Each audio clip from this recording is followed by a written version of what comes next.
इसके लिए मैं क्षमा प्रार्थी हूं और आगे पर ऐसी तकलीफ न पड़े इसका ध्यान भी रखेंगे।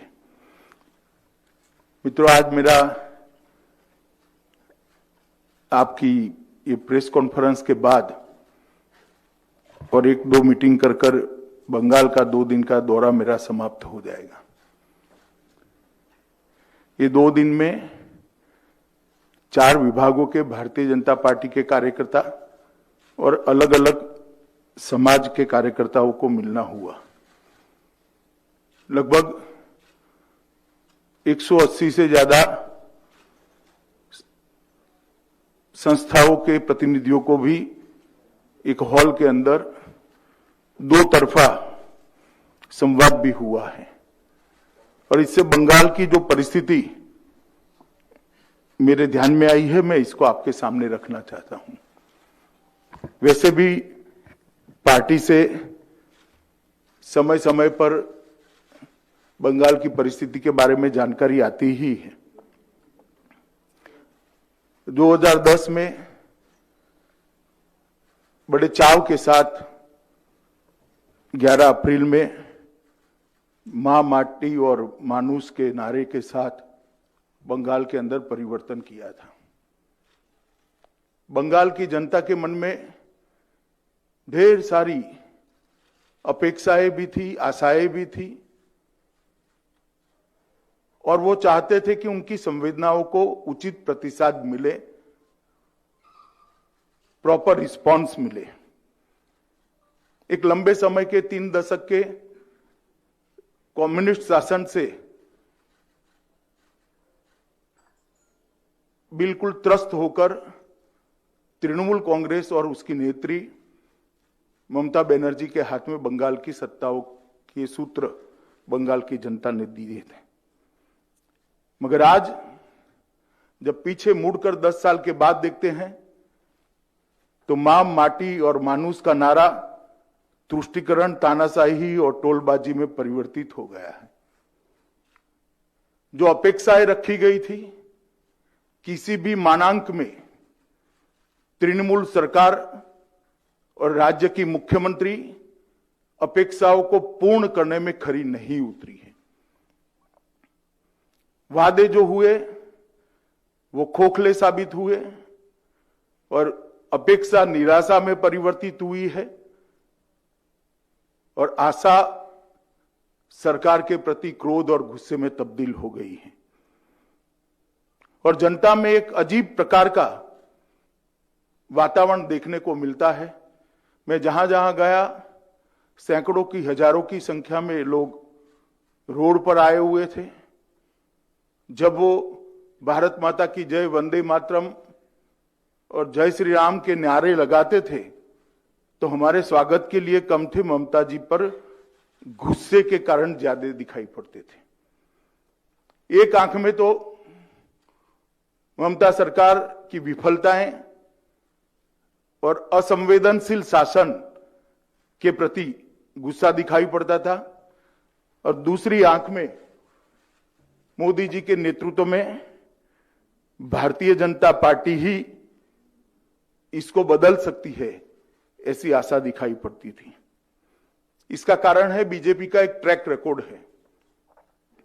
जहां जहां भारतीय जनता पार्टी का शासन रहा, चाहे वो बीमारू राज्य हो, पहले बिहार, राजस्थान, मध्य प्रदेश और छत्तीसगढ़ हमारा शासन आया, वहां पर हमने स्थिति को बदला है।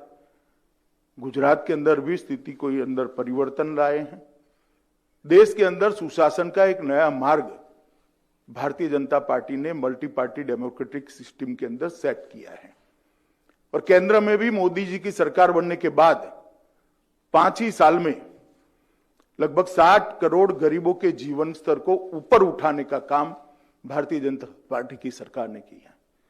चाहे धन धन का अकाउंट देना हो, उसको अर्थतंत्र के साथ जोड़ना हो, चाहे घर देना हो, घर के अंदर गैस का सिलेंडर देना हो, बिजली देनी है, शौचालय देना है और अब शुद्ध पीने का पानी देना है।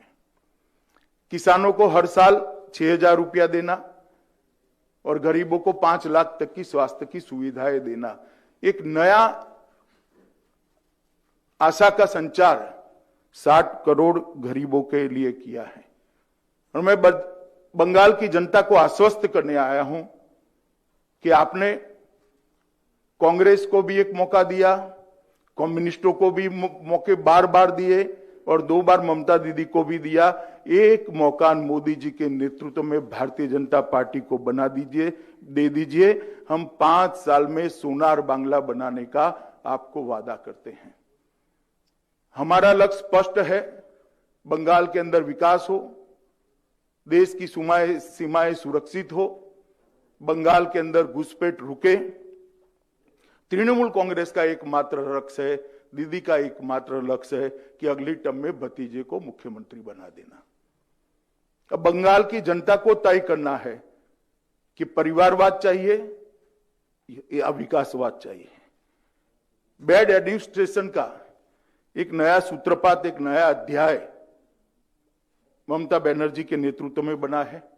उन्होंने एडमिनिस्ट्रेशन का राजनीतिकरण कर दिया है, राजनीति का अपराधीकरण कर दिया है और भ्रष्टाचार को इंस्टीट्यूशनलाइज कर दिया है। और शायद ही कोई राज्य में ये तीनों चीजें हुई होगी। एक भी होती थी तो राज्य के पतन के लिए वो जिम्मेदार होती थी। यहां तीनों की तीनों चीजें बहुत स्किलफुली और बहुत सफल तरीके से ममता जी ने आरोपित करी है, प्रत्यारोपित करी है। मैं फिर से रिपीट करना चाहूंगा, एडमिनिस्ट्रेशन का संपूर्ण राजनीतिकरण करा है, राजनीति का संपूर्ण अपराधीकरण करा है और भ्रष्टाचार को इंस्टीट्यूशनलाइज करने का काम ममता बनर्जी ने किया है।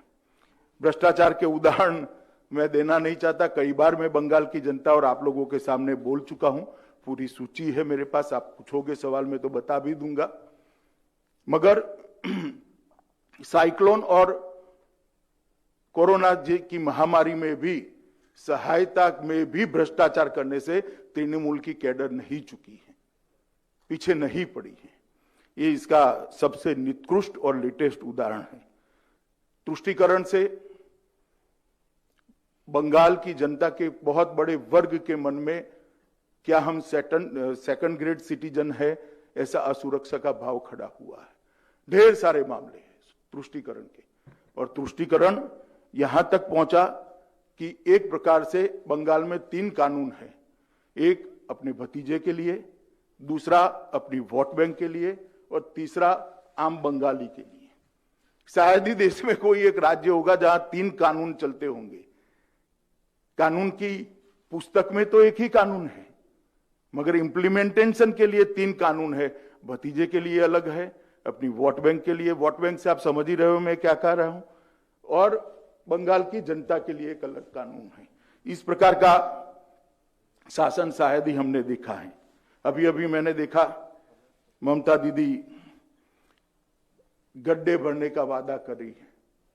मेरा उनसे विनम्र सलाह है, मैं आयु में छोटा हूं मगर राजनीति बहुत देखी है मैंने, पूरा देश घुमा हूं, कि दीदी अब गड्ढे भरने से कुछ नहीं होगा, जनता के भरोसे में बड़ा गड्ढा भर गया है, वो 6 माह में कभी भरा नहीं जा सकता। तो अब आप निरर्थक प्रयास रहने दीजिए। महिला सुरक्षा एक महत्वपूर्ण मुद्दा होगा। मैं अभी आया तो उन्होंने कोई और राज्यों के बलात्कार के उदाहरण देकर सोशल मीडिया में कुछ सवाल खड़े किए। मैं आज ममता दीदी को शार्प क्वेश्चन पूछना चाहता हूं कि 2018 के बाद आपने नेशनल क्राइम रिकॉर्ड ब्यूरो को आपके राज्य के, बंगाल के गुनाह के आंकड़े, क्राइम का रिकॉर्ड क्यों नहीं भेजा है? क्या छिपाना है आपको और क्यों छिपाना है? देश की जनता, दुनिया और बंगाल की जनता जानना चाहती है कि बंगाल के लॉ एंड ऑर्डर की सिचुएशन क्या है। क्यों आप नेशनल क्राइम रिकॉर्ड ब्यूरो को सब राज्य अपने आंकड़े भेजते हैं? भेजना नहीं चाहती हूं। मेरे पास 2018 के आंकड़े हैं। तृणमूल कांग्रेस के कार्यकर्ता, क्योंकि मैं देश का गृह मंत्री हूं, मुझे पूछते हैं कि भाजपा शासित राज्य में क्या है। इसका जवाब वो राज्य में जाकर हम देंगे, और अगर किसी को चर्चा करनी है तो वो राज्य में हमारे आने के पहले के आंकड़े और आज के आंकड़े ही लेकर, मोदी जी का एक ट्रैक रिकॉर्ड रहा है। मोदी जी ने बंगाल के विकास के लिए ढेर सारे काम किए हैं। मेरे पास पूरा सूची है, मगर मैं इसमें समय ज्यादा देना नहीं चाहता। मेरी पार्टी की ओर से सूची आपको प्रेस नोट के साथ एनक्लोज कर दे दी जाएगी। मगर मैं इतना ही कहना चाहता हूं, बंगाल में एक ऐसी सरकार ला दीजिए जो मोदी जी के विकास के प्रयासों को बंगाल की जनता तक पहुंचाए, क्योंकि 80 से ज्यादा केंद्रीय योजनाओं का इंप्लीमेंटेशन पूरे देश में सबसे पुअर है, सबसे खराब है तो बंगाल में है। मैं 2 ही योजनाओं का आपको उदाहरण देना चाहता हूं। प्रधानमंत्री आयुष्मान भारत योजना एक ऐसी योजना है जिसके तहत देश के 60 करोड़ गरीबों को 5 लाख तक का सारा स्वास्थ्य का खर्चा फ्री ऑफ कॉस्ट भारत सरकार दे रही है। और अब तक लगभग 1.5 करोड़ लोगों ने अपने ऑपरेशन आयुष्मान भारत योजना के तहत करा दिए है। मगर दुर्भाग्य की बात है कि बंगाल के एक भी व्यक्ति इसमें ऑपरेशन नहीं कर पाई। किसान सम्मान निधि, हर किसान के खाते में सीधा 6,000 रुपया, कोई बीच में कैडर नहीं है, कोई टोलबाजी नहीं है, कोई कमीशन नहीं है। बैंक अकाउंट में सीधा 6,000 रुपया मोदी जी भेजते हैं, मगर यहां से किसानों की सूची और बैंक अकाउंट नहीं देते हैं। अब तक 95,000 करोड़ रुपया देश भर के किसानों को गया है, मगर बंगाल के किसानों को कुछ नहीं मिला है। मैं पूछना चाहता हूं, बंगाल के किसान का गुनाह क्या है? क्यों उसको ये 6,000 रुपया नहीं मिलता है? क्यों बंगाल के गरीब को ये 5 लाख तक की सुविधा नहीं मिलती है? ऐसी ढेर सारी योजना है और हर महीने एक पत्र लिखती है कि ये पैसा हमें दे दो। मुझे तो कोई आपत्ति नहीं है, मगर इसके रूल्स बने हैं देश भर में। हमारे एक कार्यकर्ता ने कहा कि साहब ये क्यों मांग रही है, आपको मालूम है? मैं नहीं मांगता, मैं नहीं समझता क्यों मांग रही है। मैं कहना नहीं चाहता, क्योंकि सार्वजनिक जीवन की सूचिताएं नहीं रहती। ये पैसा कैडर की भेंट चढ़ जाएगा अगर उनके हाथ में गया तो। मगर मैं बंगाल के किसानों को आश्वस्त करना चाहता हूं, आप चिंता मत करिए। मई के बाद आपके अकाउंट में ये पैसा सीधा मोदी जी भेजने की व्यवस्था करेंगे और आपके अकाउंट में पैसा आएगा, क्योंकि मई के बाद यहां पर भारतीय जनता पार्टी की सरकार बनानी है। मित्रों, योजनाओं के नाम बदलकर अपने नाम पर रखना और अपनी योजना कर प्रचारित करना, इससे बंगाल का भला नहीं होगा। समग्र स्थिति का विहंगावलोकन अगर करते हैं, उसका एक असेसमेंट लेते हैं, जायजा लेते हैं, तो ये निश्चित रूप से मैं आपको कहता हूं कि आने वाले चुनाव में बंगाल में हम 200 से ज्यादा सीटों के साथ भारतीय जनता पार्टी की सरकार बनाने जा रहे हैं। 200 सीट। ये सभागार के अंदर बहुत सारे पत्रकार हैं। जब प्रेस क्लब के हॉल के अंदर मैंने 22 सीटें कही थी, आपके चेहरे की मैंने मुस्कान देखी थी। इस बार आप नहीं हंसते हो, इतना अच्छा है, क्योंकि 18 सीटें हम जीत चुके हैं। मैं फिर से एक बार रिपीट करना चाहता हूं कि इस बार मुस्कुराने का टाइम मेरा है। 200 से ज्यादा सीटें जीतकर भारतीय जनता पार्टी यहां सरकार बनाने जा रही है और यहां पर तृणमूल का शासन समाप्त होने जा रहा है। ये बंगाल की जनता का मिजाज है, मोदी जी के प्रति बंगाल की जनता का विश्वास है और मोदी जी को बंगाल की जनता का आशीर्वाद है। जिस जनता ने लोकसभा में इतना अच्छा प्रतिसाद दिया है, वो जनता बंगाल के भले के लिए भी हमें जरूर एक मौका देगी, इसका मेरा भरोसा है। मैं फिर से बंगाल की जनता को करबद्ध निवेदन करने आया हूं कि आप भारतीय जनता पार्टी को एक मौका दीजिए। नड्डा जी के नेतृत्व में भारतीय जनता पार्टी बंगाल के चुनाव को बहुत गंभीरता से ले रही है, क्योंकि इसके साथ देश की सुरक्षा भी जुड़ी हुई है और देश का एक अति पिछड़ा गरीब जनता के भले का भी सवाल है। दोनों मुद्दों को लेकर हम बंगाल की जनता के बीच में भी जाएंगे और परिवर्तन तक इसको ले जाएंगे, इसका मुझे भरोसा है। अब आप आपके सवाल पूछ सकते हो। स्वपन दा एक के बाद एक सबको कहेंगे। तो আপনারা বাংলাতেও জিজ্ঞেস করতে পারেন, হিন্দি, ইংরেজি যে কোনো ভাষায় যদি দরকার হয় এখানে কেউ অনুবাদ করে দেবে। হাত লিস্ট আছে তোমার কাছে, এখানে অলরেডি পাঠিয়েছে। প্রথমে एबीपी থেকে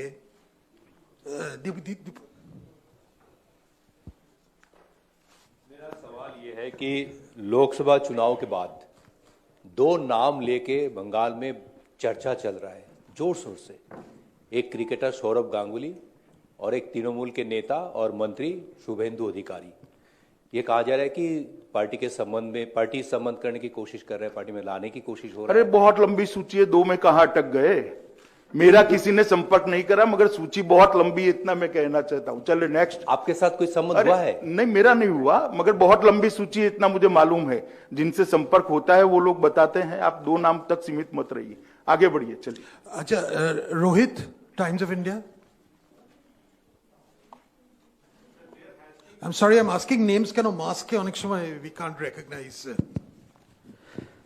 Sir, of late there had been some developments in the hills. Bimal Gurung, he has announced his severance of his ties with the BJP. तो पहाड़ में अभी जो सिचुएशन है उसको आप कैसे देख रहे हैं? और एक सवाल और है सर कि आने वाले चुनाव में how will you ensure that people they get to cast their votes despite violence? देखिए, जहां तक बिमल गुरुंग का सवाल है, हम कल भी मानते थे कि वो गोरखाओं के लिए लड़ रहे हैं। आज भी हम मानते हैं कि वो गोरखाओं के लिए लड़ रहे हैं।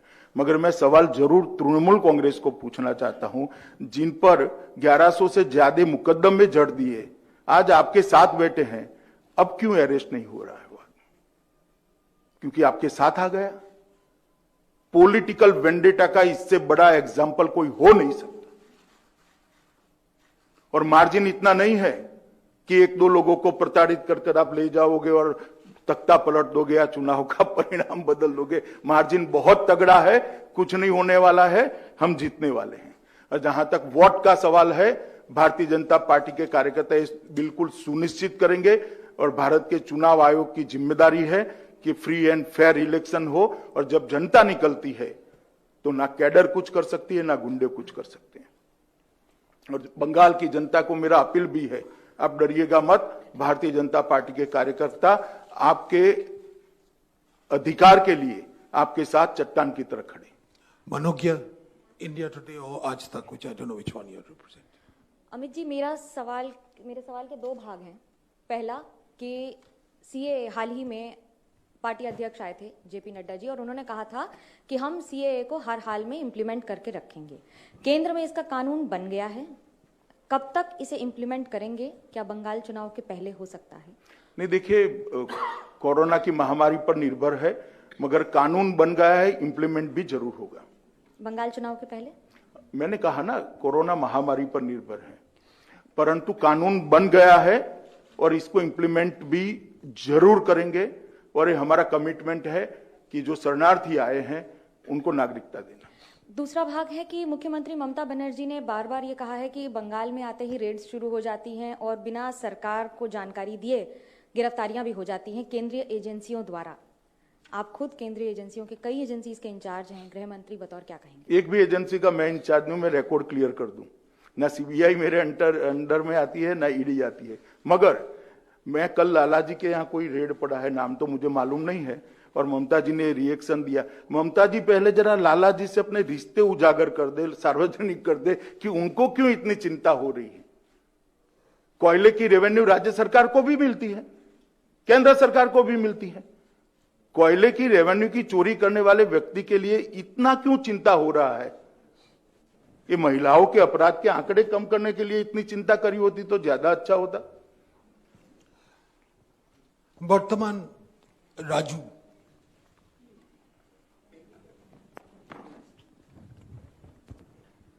सर, ये 2021 का जो चुनाव है सर, हर जनता जानना चाहते हैं बीजेपी का सीएम कौन होगा, उसका प्रोजेक्शन क्या आप चुनाव से पहले करेंगे? एक और दो नंबर क्वेश्चन सर, ये आप ममता जी के अगेंस्ट में इतना सारे बोलते हैं सर, लेकिन वो तो आपके हेल्थ के लिए बहुत चिंतित है।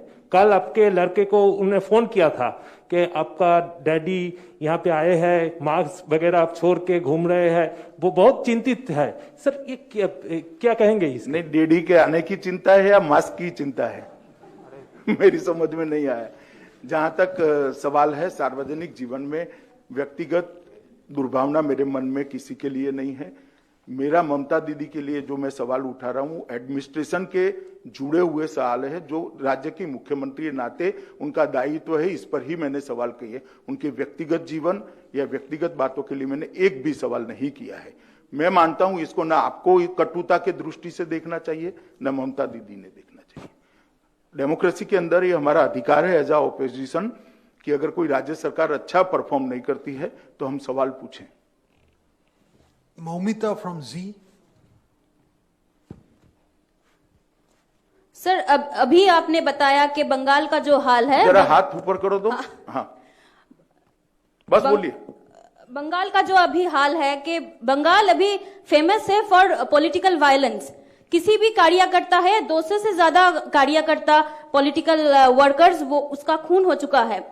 2021 का जो चुनाव है वो कैसा चुनाव होगा? क्या 356 लागू होगा यहाँ पे? नहीं, जहां तक 356 का सवाल है, ये कोई सार्वजनिक प्रेस कॉन्फ्रेंस का विषय नहीं है, संवैधानिक मामला है और वो राज्यपाल महोदय से जो रिपोर्ट मिलती है इसके आधार पर केंद्र सरकार निर्णय करती है। परंतु 356 लागू करने की जरूरत ही नहीं पड़ेगी क्योंकि अप्रैल में तो बदलने वाली है सरकार, किस पर करे। Arup from Network 18.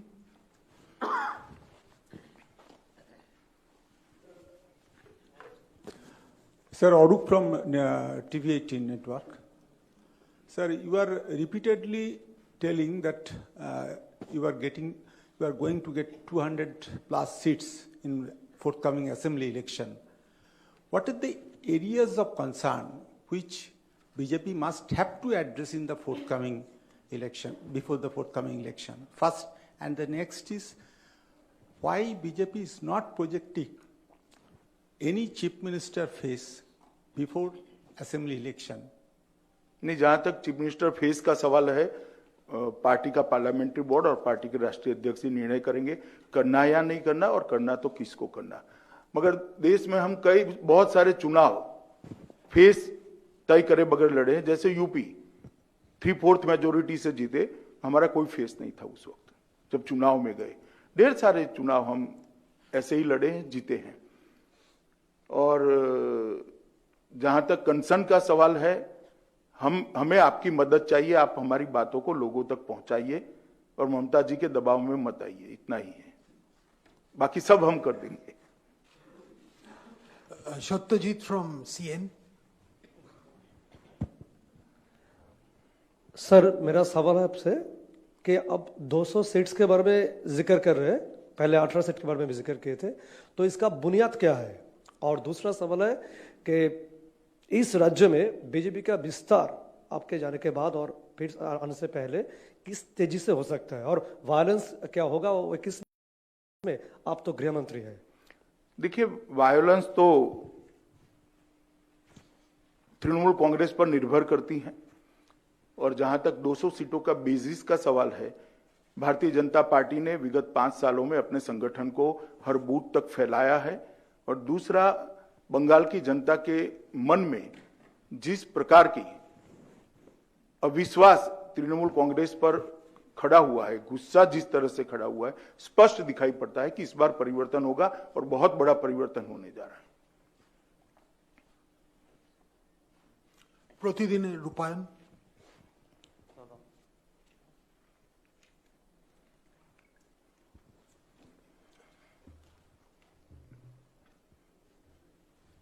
স্যার, বাংলায় বলতে পারি? আচ্ছা, आप बताइए, स्वपन दा ट्रांसलेशन कर देंगे। আচ্ছা, আপনি দলীয় বৈঠকে 2021-এর নির্বাচনকে সামনে রেখে কিছু বিষয় বলেছেন যে বিভিন্ন সম্প্রদায়ের মানুষজনকে বুথ কমিটিতে নেওয়া থেকে শুরু করে এবং মহিলাদের বিশেষ গুরুত্ব দেওয়ার বিষয়টা, এইটা যদি একটু বলেন। बाबुल ट्रांसलेट करेंगे, आप उनका हिंदी मेरे से। बोलो बाबुल। महिलाओं के विषय में आपकी क्या सोच है यहाँ के बंगाल में, ये जानना चाहते हैं। नहीं, सबसे पहले तो डेवलपमेंट, भारतीय जनता पार्टी का सोच महिलाओं के सम्मान के प्रति हमेशा समर्पित रहा है। हम चाहते हैं कि बंगाल में भी इनकी शिक्षा की व्यवस्था हो, सुरक्षा की व्यवस्था हो और रोजगारी के समान मौके महिलाओं को उपलब्ध करने चाहिए और विशेषकर सुरक्षा सुनिश्चित कर देनी चाहिए। रिपब्लिक के शुरागना। नमस्कार सर, आपसे एक सवाल ये है कि पश्चिम बंगाल की बॉर्डर जो है वो पोरस बॉर्डर है। 9 लोगों को उठाया जाता है एनआईए के द्वारा, जिनको सस्पेक्टेड अल कायदा टेररिस्ट कहा जाता है। सर, अल कायदा के टेररिस्ट सस्पेक्टेड भी हो, अगर वो पश्चिम बंगाल में वो ऐसे लोग मिलते हैं, नेशनल सिक्योरिटी के पॉइंट ऑफ व्यू से इसको भारत सरकार कैसे देख रही है? और दूसरी सवाल सर कि हाल ही में हमने महाराष्ट्र में देखा है कि मुंबई पुलिस के द्वारा रिपब्लिक टीवी और रिपब्लिक टीवी के editor in chief Arnab Goswami के ऊपर बहुत सारे 1 डजन से ज्यादा केसेस हुए हैं। उन पे क्या ये नहीं लगता कि ये मुंबई पुलिस और महाराष्ट्र की शिवसेना गवर्नमेंट जो है वो पर्सनली अटैक कर रही है? उनको अपने घर से मुंबई पुलिस जो है वो उठा के लेके जाती है, और केसेस जो हैं वो बहुत पुराने और नए रोज उनके ऊपर एफआईआर हो रहे हैं। आपकी क्या प्रतिक्रिया है सर पूरे विषय? प्रतिक्रिया तो मैं ट्विटर पर दे चुका हूं कि प्रेस की स्वतंत्रता को किसी भी पार्टी या सरकार ने बाधित नहीं करना चाहिए, मगर कांग्रेस का इमरजेंसी के समय से एक कल्चर रहा है, एक संस्कृति रही है। हम इसके विरुद्ध है और मेरी पार्टी ने भी इस पर कड़ी प्रतिक्रिया जाहिर की है कि ऐसा नहीं करना चाहिए। जहां तक देश की सुरक्षा का सवाल है, न केवल बंगाल, हर जगह पे जहां जहां इस प्रकार के एलिमेंट्स पाए जाते हैं, हम निर्ममता के साथ इनके साथ व्यवहार कर रहे हैं और कानून की एजेंसियां जो है वो अपना काम बहुत अच्छे तरीके से कर रहे हैं। Final question, I think Munidippa, you had your hand up. Mister Shah, नमस्कार। वांटेड टू आस्क यू, ये जो आप आए कल, तब से ये प्रश्न जरूर मन में है कि बिहार आप नहीं गए, बंगाल आ गए, इलेक्शन अब तक डिक्लेयर नहीं हुआ है, किस लिए? अचानक फोकस बंगाल पर, या ये आपका स्ट्रैटेजी ही है? नहीं, बिहार मेरे न जाने का एक ही कारण था, मैं खुद कोरोना ग्रस्त हो गया था। कोरोना की आफ्टर इफेक्ट के कारण थोड़ा वीकनेस था। 5 तारीख से मुझे बाहर निकलने की मेरे डॉक्टरों की अनुमति मिली और 5 तारीख को वहां प्रचार समाप्त हो रहा था। और जहां तक बंगाल पर विशेष फोकस का है, हाँ जी है, हम फोकस करना चाहते हैं, लड़ना भी चाहते हैं और जीतना भी चाहते हैं।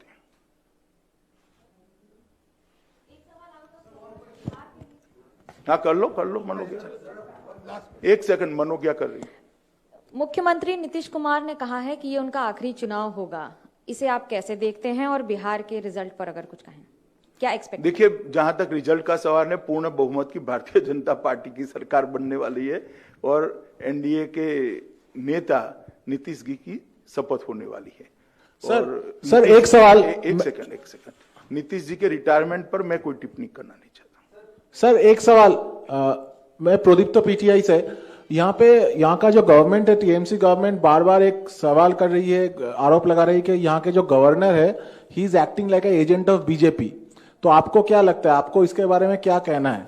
आपको क्या लग रहा है कि गवर्नर अपने दायरे के अंदर काम कर रही है या फिर he is crossing his limits? बिल्कुल अपने दायरे में काम कर रहे हैं और गवर्नर के लिए इस तरह की भाषा का प्रयोग